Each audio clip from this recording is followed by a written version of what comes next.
Death is not the end, and therefore your faith is not in vain. Your faith is well grounded.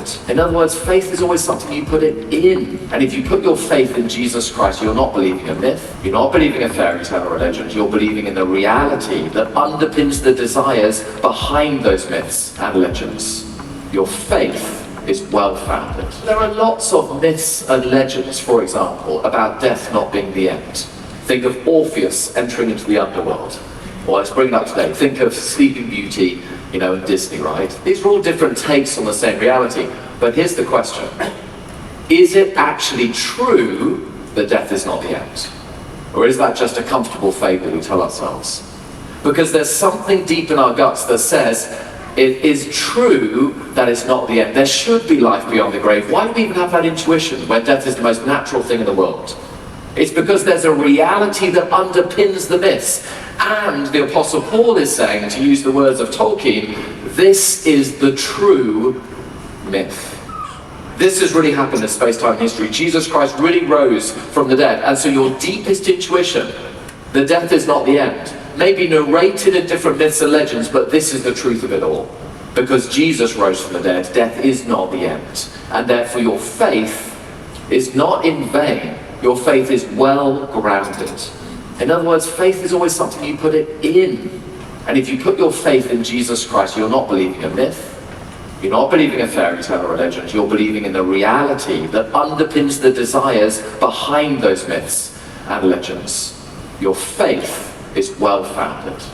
One of the things that I think is very common when it comes to spirituality in general and the Christian faith in particular is people kind of view it as a take it or leave it type thing.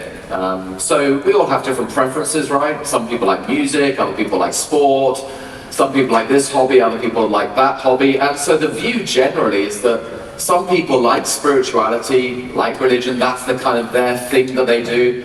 And for other people, it's just not their thing. It's a kind of a preference, but it's not a matter of objective fact. And the problem with that view is that the Apostle Paul, who himself became convinced of the facts having come from very much a background where he was rejecting Christianity, just won't leave us that kind of wiggle room. So this is a letter that's written in about AD 53 to AD 55 through archaeology and manuscript evidence. We can place it with great precision. So it's only 20 years after the events of the resurrection took place. And the Apostle Paul doesn't say, hey, the resurrection is nice for you, but if you don't believe in it, then that's no problems, you do your thing and I'll do mine.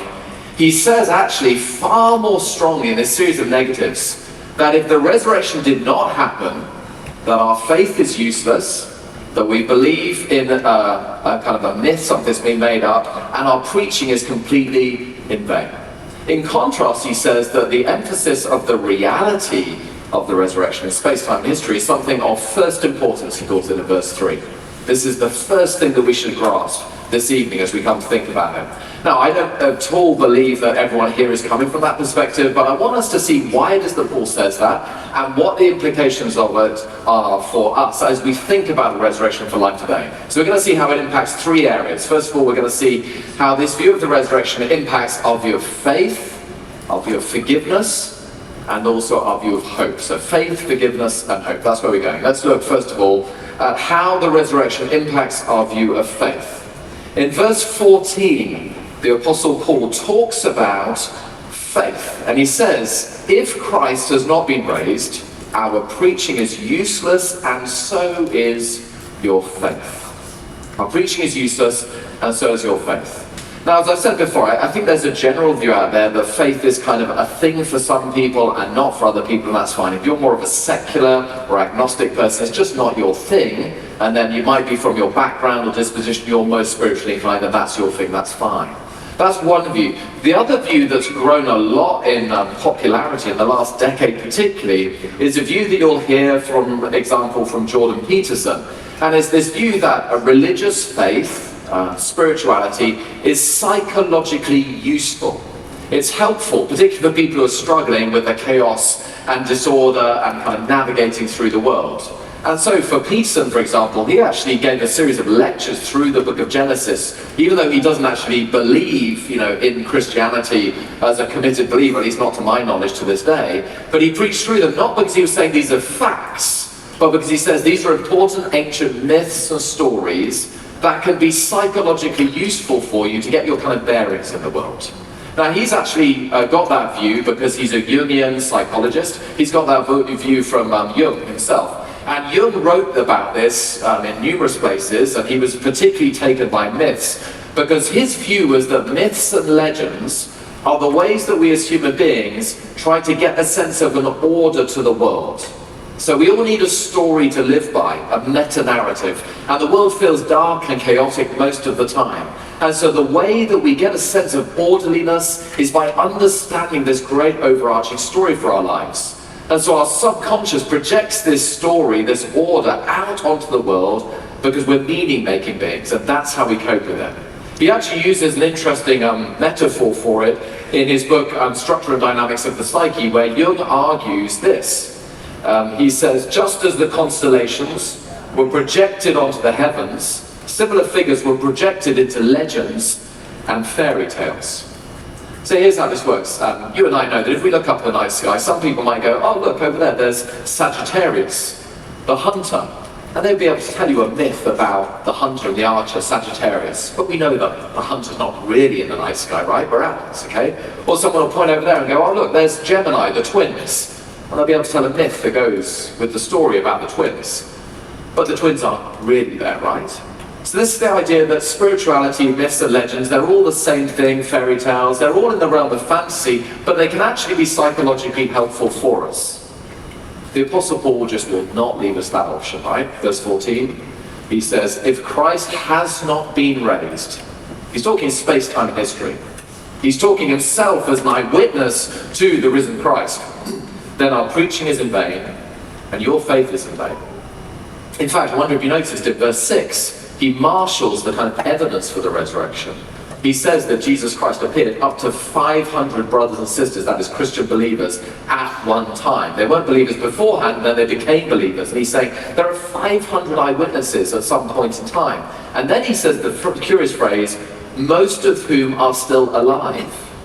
Now pause for a moment. This has happened, he's writing 20 years after the resurrection, AD 53 to AD 55.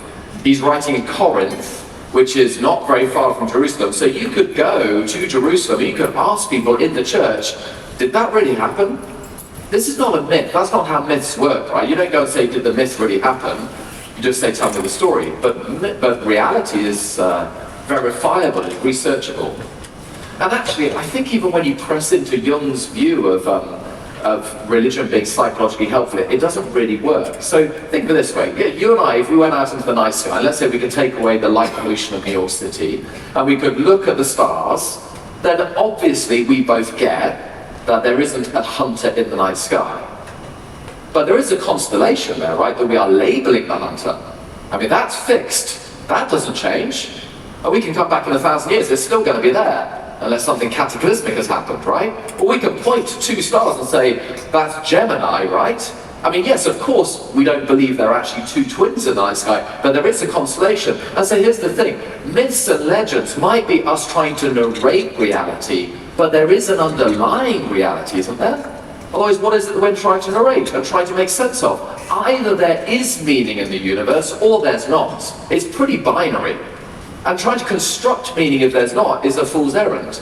So there are lots of myths and legends, for example, about death not being the end. Think of Orpheus entering into the underworld.